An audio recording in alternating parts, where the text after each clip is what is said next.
특검이 추경호 국민의힘 전 원내대표에 대해 내란 연루 혐의로 구속영장을 청구했습니다. 추 전 대표 측은 의혹을 강하게 부인하고 있습니다. 이제 국회 체포 동의안 표결을 남겨둔 상황입니다.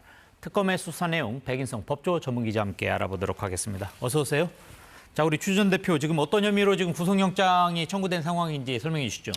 네, 내란 특검이 지난 3일에 추경호 전 원내대표를 상대로 구속영장을 청구했습니다. 네. 내란 중요임무 종사 혐의였는데요. 추 전 대표는 지난해 비상계엄 선포 당시에 국회 계엄 해제 표결을 앞두고 긴급 의원총회 장소를 여러 차례 바꿨습니다. 국회에서 국회 밖 당사, 그리고 국회 이런 식으로 바꿨는데요. 특검은 이걸 두고 당시에 추 전 대표와 윤석열 전 대통령이 통화를 했는데 그 시점이 정치인 체포와 포고령 실행을 지시하던 때였다면서 두 사람이 국회 계엄 해제 의결을 지연, 방해하도록 공모한 거 아닌지 이걸 의심하고 있습니다. 지금 현재 추 전 대표 쪽에서는 이거 아니다 이러면서 강하게 반발하고 있는 상황이죠. 그렇습니다.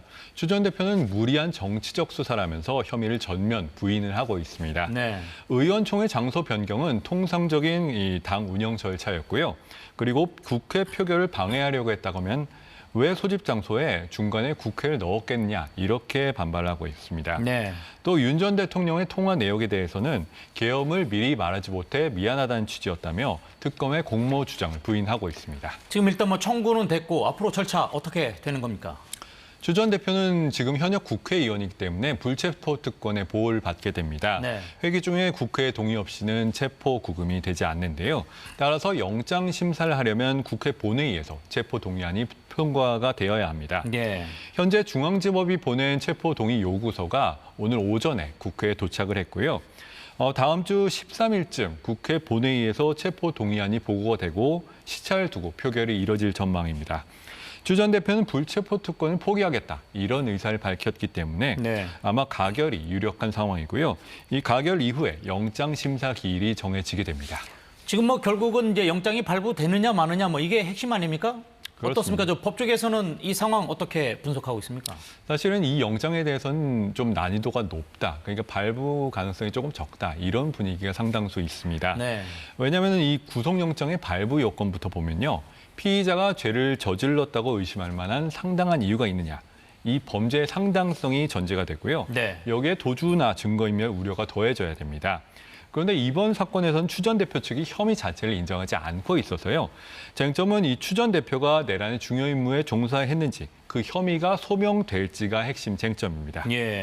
추 전 대표는 윤 전 대통령과의 공모나 내란 참여 의사가 없었다는 주장이고요.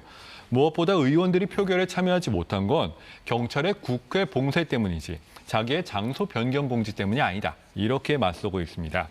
만약에 혐의가 소명됐다고 법원이 판단할 경우에는요. 사건 관련자가 같은 당 소속 의원 및 당직자들이라 증거인멸 우려가 쟁점이 될 전망입니다.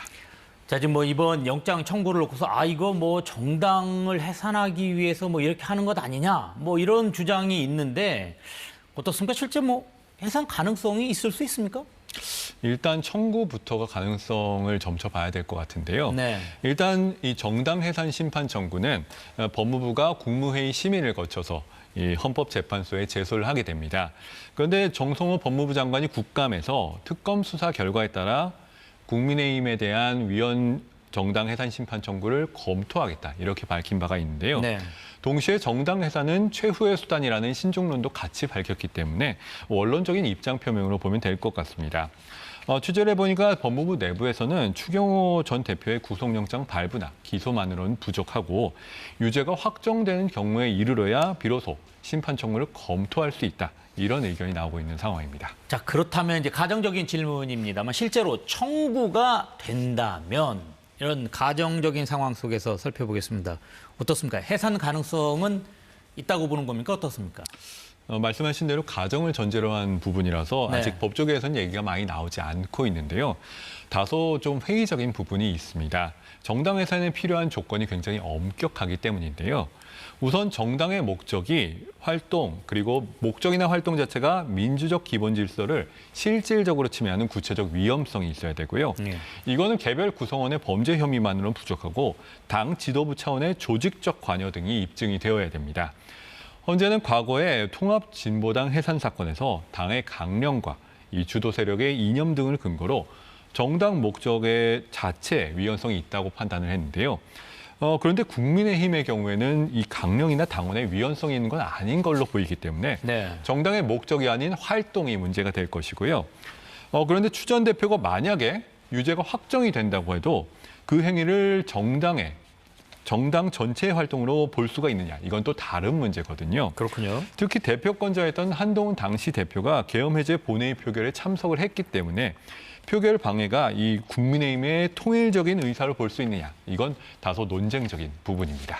자, 근데 뭐 이것도 가정입니다만 만약 그래서 정당이 해산이 되면 거기에 소속해 있는 의원들은 어떻게 됩니까? 의원직을 어떻게 잃게 되는 겁니까? 네, 이건 절차적인 문제인데요. 네. 통진단 사건에서도 그랬듯이 정당 해산 결정이 내려지면 소속 의원들은 직을 잃게 됩니다. 네. 이거는 당선 방식과 무관하고요. 비례대표 그리고 지역구 의원 모두 잃게 되고요. 의원직을 상실시키지 않으면 해산 결정의 실효성이 담보되지 않는다는 판단 때문입니다. 네. 실제로 통진당의 지역구, 비례대표 의원 5명 전원이 직을 잃었고 이후에 지역구에서 보궐선거가 치러졌고 비례의석은 승계가 되지 않았습니다. 네, 그렇군요. 오늘 여기까지 듣도록 하겠습니다. 지금까지 백인성 법조 전문기자와 함께했습니다. 고맙습니다.